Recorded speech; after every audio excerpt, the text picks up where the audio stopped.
देखिए, 2 एफआईआर अगर दर्ज हुए हैं तो उसकी कॉपी नहीं मिली है किसी को नहीं मालूम अभी तक कि उस एफआईआर में क्या है, कौन सी धाराएं, कौन सी नहीं है। जब ये लड़कियां मेडल जीत के आती हैं तो हम सब ट्वीट करते हैं, सब कहते हैं कि हमारा गर्व है। सारे जितने भी नेता हैं, हम इंक्लूडेड इसमें, हम सब कहते हैं कि ये सबसे बड़ी बात है, देश के लिए अच्छा है, ये है, इन्होंने देश का गर्व सम्मान रखा है। और आज जब सड़क पे बैठी हुई हैं, जब कह रही है कि हमारी बात सुन लीजिए, हमारे साथ गलत हुआ है, तो कोई सुनने को तैयार नहीं। मैंने आपसे, आप बार बार यही कह रहे हैं, मैंने आपसे कहा ना, अगर एफआईआर दर्ज हुए हैं तो कम से कम इनको दिखाना चाहिए कि क्या है, कॉपी देनी चाहिए। मैं आपको पुलिस का स्टैंड बता रहा हूँ। पुलिस का ये कहना है कि 2 एफआईआर उन्होंने इंडिविजुअली दर्ज किए, एक पॉस्को एक्ट, क्योंकि एक माइनर लड़की है उसकी शिकायत पर पॉस्को एक्ट की धाराओं में, दूसरी जो है छेड़खानी के आरोप में जो कि सीनियर महिला पहलवानों ने की है। और अब को लेकर जो होना चाहिए उसको लेकर आप देखिए, सीधी सी बात है, इतने जो सीरियस एलिगेशंस हैं इस शख्स के बारे में, तो पहले रिजाइन तो करें, उनको पद से तो हटाएं। जब तक पद पे है तब तक प्रेशर डालते रहेंगे, तब तक करियर बर्बाद करते रहेंगे लोग। इन्वेस्टिगेशन चल रहा है, इसका मतलब क्या है? मतलब क्या है? अगर वो आदमी उसी पद पे है जहां सबसे ज्यादा पावर है सबके ऊपर, सारे प्लेयर्स के ऊपर, इनके करियर को बर्बाद करने के लिए, इनको तंग करने के लिए, प्रेशराइज करने के लिए, तो फिर आप कैसे कह सकते हैं कि एफआईआर, इन्वेस्टिगेशन, क्या मतलब है इसका? पहले रिजाइन करें, उसको हटाएं पद से, उसका पावर तो लीजिए।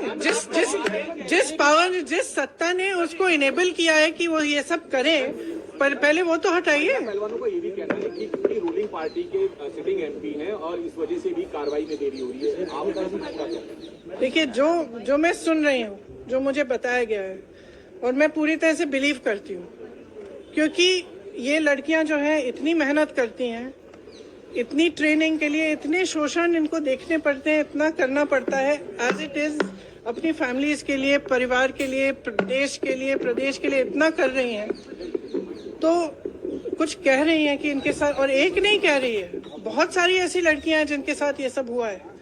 तो मैं समझना चाहती हूँ, एक्चुअली मैं समझना चाहती हूँ कि सरकार इनको बचा क्यों रही है।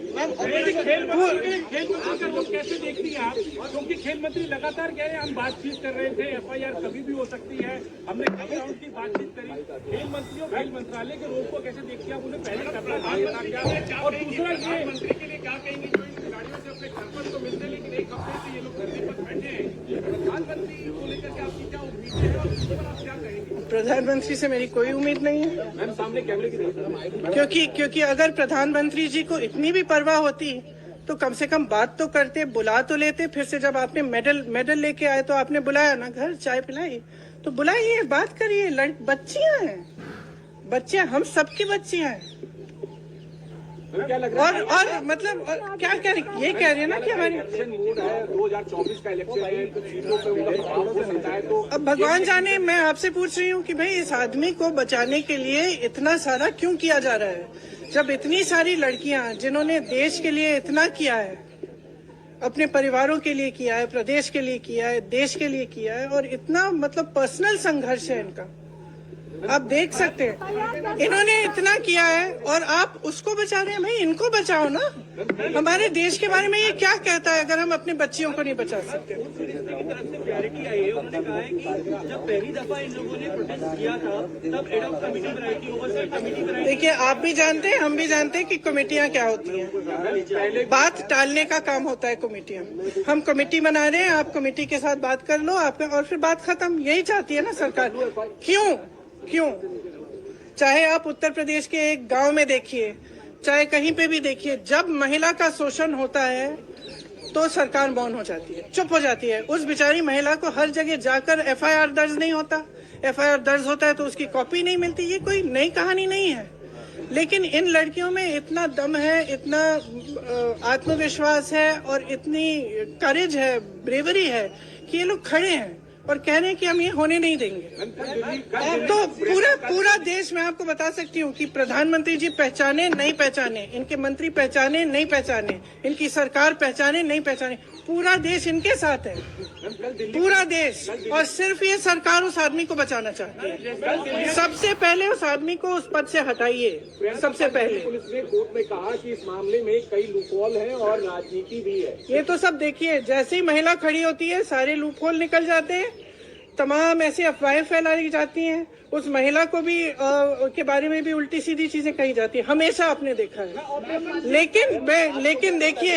लेकिन देखिए ये संघर्ष करने वाली महिलाएं हैं, इन्होंने एज इट इज बहुत फेस किया हुआ है और ये फेस करेंगी, ये मैं समझ दिल्ली में है, इसके अलावा यूपी में कई है। आपने तो बहुत पूछ लिया। ऑपरेशन शीश में टाइम्स ने कहा कि अरविंद केजरीवाल ने अपने घर में 44 करोड़ उन्होंने खर्च किया सिर्फ इंटेलिजेंस जारी। देखिए, आपको पॉलिटिसाइज करना है ये सब, नहीं तो मैं चली जाती हूँ, क्योंकि इसीलिए मैं, यही तो बात है। तो एक्शन तो तब होगा जब पब्लिक प्रेशर आएगा।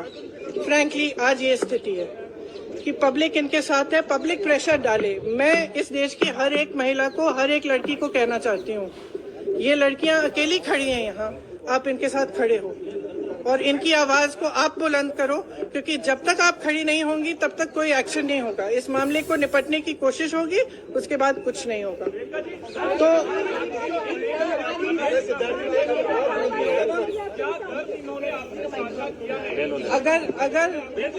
अगर मुझे पूरी दुनिया को कहना था, इन्होंने मुझसे कुछ बात की है इसलिए हम अलग बैठे थे, तो मैं यहाँ क्यों बताऊँ बात, वो इनकी निजी बातें हैं। लेकिन मैं इतना बताना चाहती हूँ कि मुझे इन पर बहुत गर्व है कि ये आज इस चीज को लेकर खड़े हुए हैं और इसमें कोई पॉलिटिकल बात नहीं है। इसका राजनीतिकरण बिल्कुल नहीं होना चाहिए और अगर होगा तो एक बहुत बड़ी शेम